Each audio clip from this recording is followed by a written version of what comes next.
What's up, everybody? This is Kaous Games, and today what I want to talk about is my impressions of Drakengard 3 now that I've played it and beaten it, um, truly beaten it.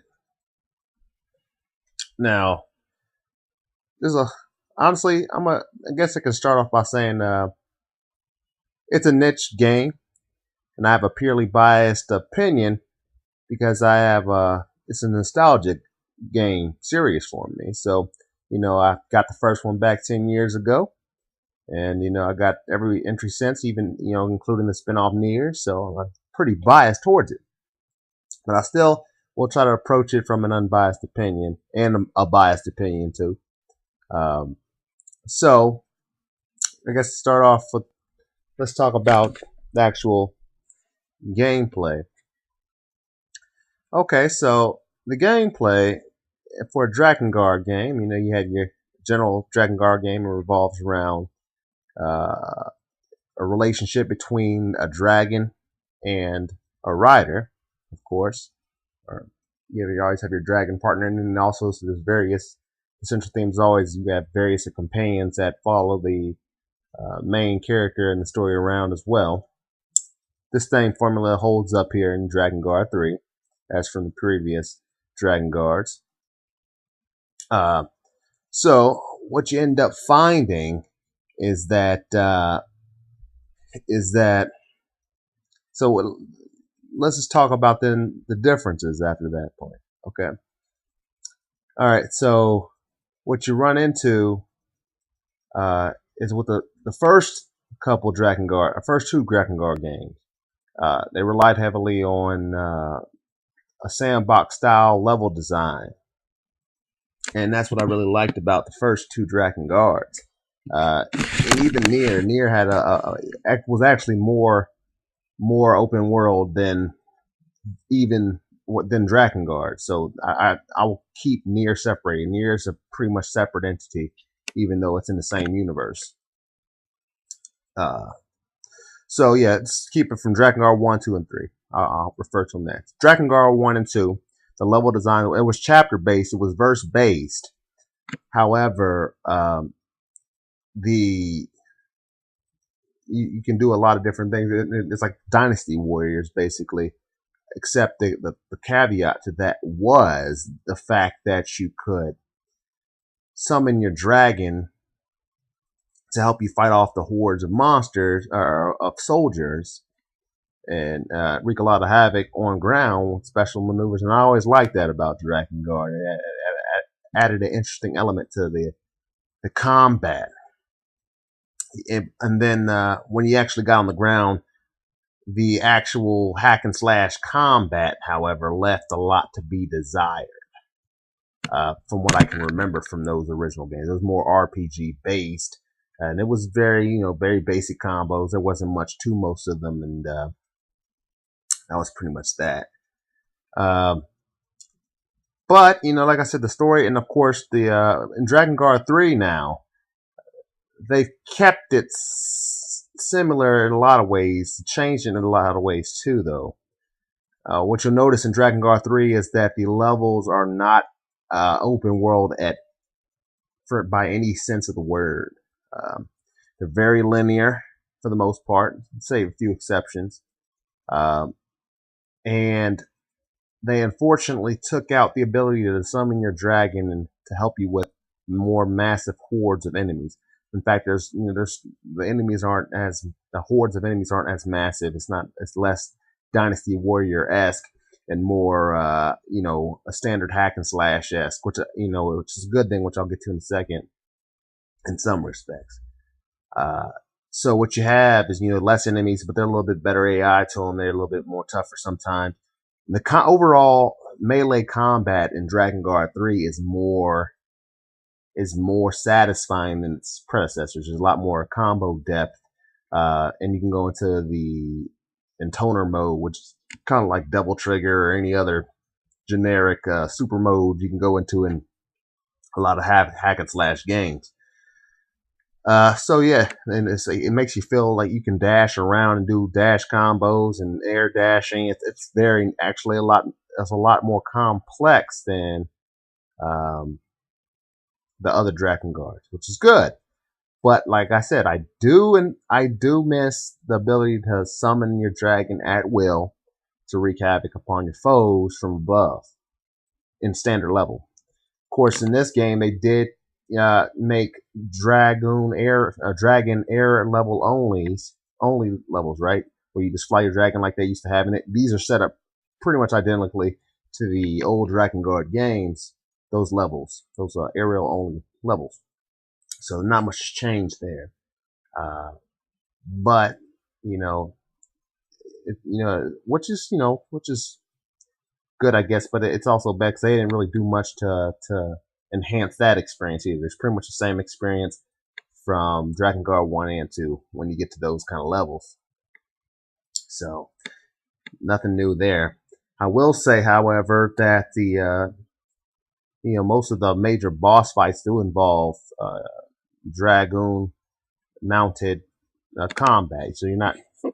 I guess as you progress more and more into the game, it less becomes less so the case. So you do have some more melee oriented combat going on. But with that said, overall, it's I guess I did prefer that open world style in Drakengard and the more massive hordes of enemies. But they, like I said, when they do something bad, they correct it. Whereas they made the AI a little bit harder in this game and made it more hack and slash oriented while still keeping the level up system. So overall, I still say I say it slightly tips it over the edge in my opinion for me because I always like more fast paced, more intense melee combat in my games if I have the choice. And so that I feel like I do prefer the overall feel of combat in Drakengard 3 over the original Drakengards, even despite the absence of being able to summon your dragon at will. Which ultimately, when you really get down to it, you couldn't do that often because you would get shot at by arrows, and the dragon would buck you off of them most of the time, and he or her, depending on Drakengard 1 or 2. So you didn't really get to do that too often anyway. But when you did, it was very satisfying. When you did get to clear up, maybe take out the archers and be able to jump on your dragon and then wreak a lot of havoc down above from above, it was nice.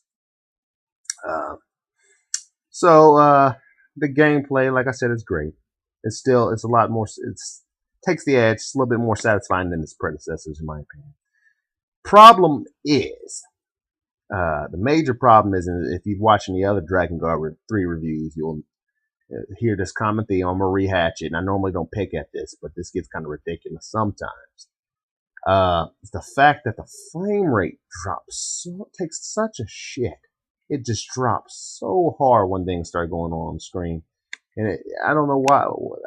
It's something that hopefully they patch later on because and you'd think they would got it together because it is a PS3 exclusive. It's not like they were designing it for multiple systems. So really, it's probably just a sign of laziness and they're just not giving an overall fuck about it. But it's cool. It doesn't take too much away from the game, but you notice it. You do notice it because it drops, and it drops hard at some points. So that's a problem. But for me, that some people who are videophiles and want things to work smoothly, that will annoy them to no end. Me, it's a minor deterrence, but ultimately, it's worth mentioning. I will say. The general environments of the game is nothing special. You're not breaking ground. Like I said, it's a really niche game. If you weren't a fan of Drakengard, you're probably not going to get into this in the first place. Um, so then that goes to actual story. I will say, the stories of Drakengard have always been very obscure. And they take some work to follow mostly. For the most part, I feel like the stories were pretty good, though. In my opinion, they're very good once you do get the handle on them. They're very good. They're in depth. There's a lot of interesting branches to canon in this game. They have multiple routes to canon. I didn't think And I had a flawed way of thinking about Drakengard before, and when I talked about a lot in the comment section, and Drakengard, when I was talking about the announcement trailers of Drakengard 3, I was thinking that, okay, Nier, people were saying that Nier was related. I'm like, no, it's not. I mean, it was a cameo, but it's not canon to Drakengard. The answer is yes, it is, and no, it isn't at the same time. Because all the endings of Drakengard are technically considered canon. It's just they lead, or by lore principles, lead down different branches to different timelines, different alternate universes.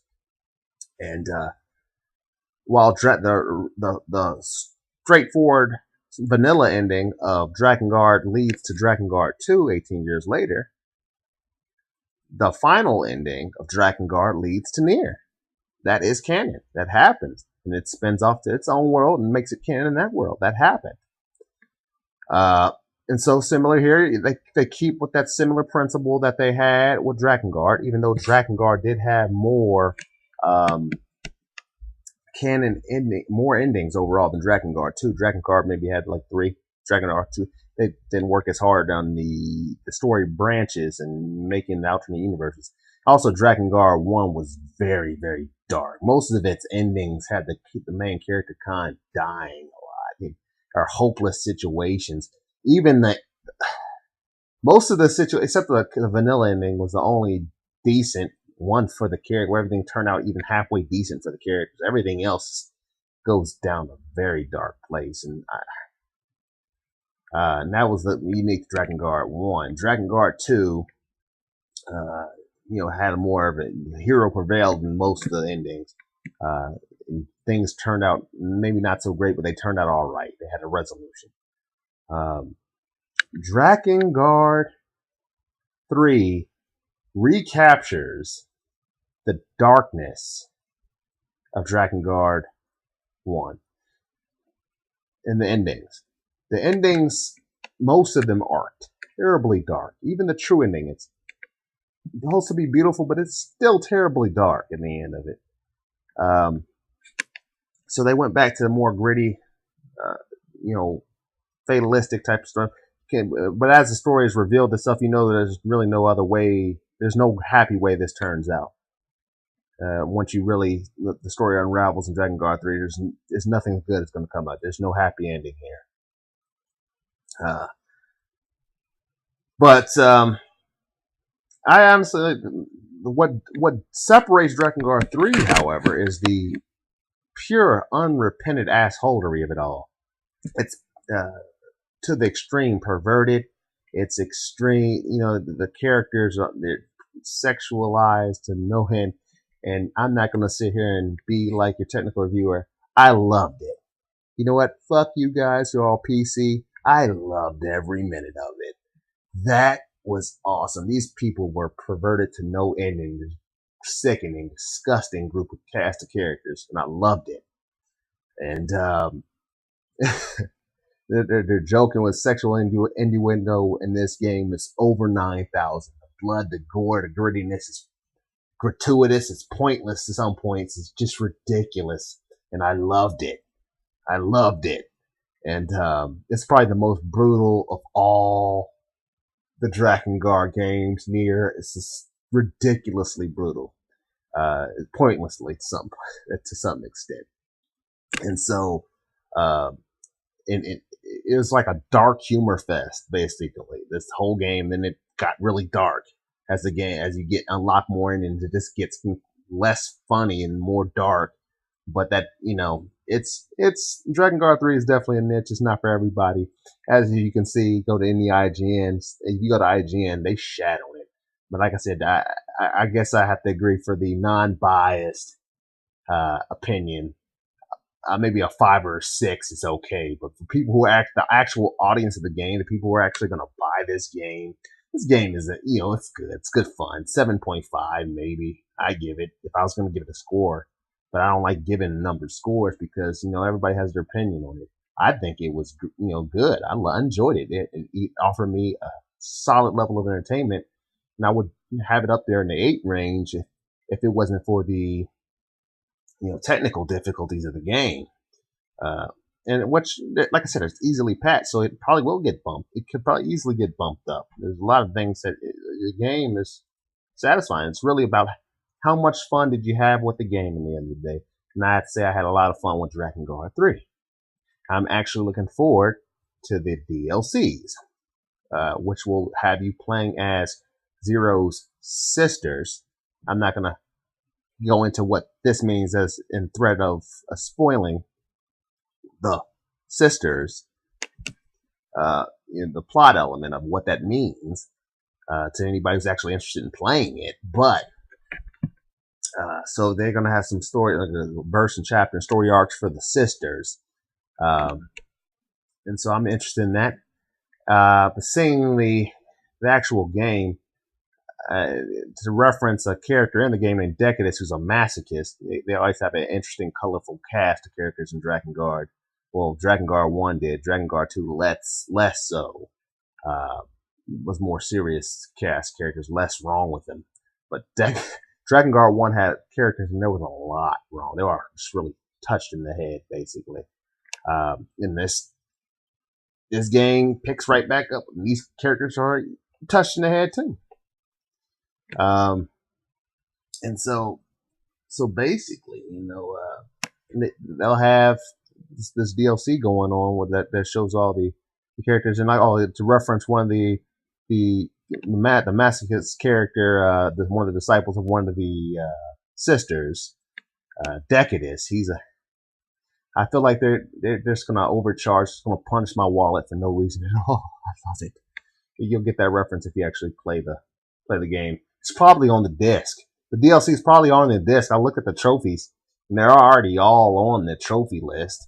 So I bet you when I go to buy this, I hope they charge. Please don't charge more than $5 Square Enix. Please don't. I bet you it's gonna be like a 15 kilobyte unlock file, and it's already on the disc.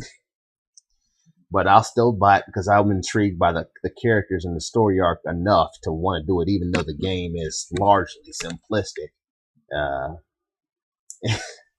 in the environments, and they're probably just reuse the same maps over and over again like they did before. But I guess in regards to the story, it made sense that they would reuse the same maps because, again, they're not going to different places. They're just going to the same place in a different time setting in an alternate universe a lot of times. So it's a cop out, but I understand what they get away with it, whatever. So I guess my final verdict is, if you're a fan of Drakengard Nier, chances are you'll probably like this one. If you don't even know what a Drakengard is, you're just a standard layman gamer, you'll probably want to stay far away from Drakengard, especially if you're easily offended, because this game is definitely not for you. Yeah, anyway, this has been Kaous with Kaous Games. Till next time, gamers, game on.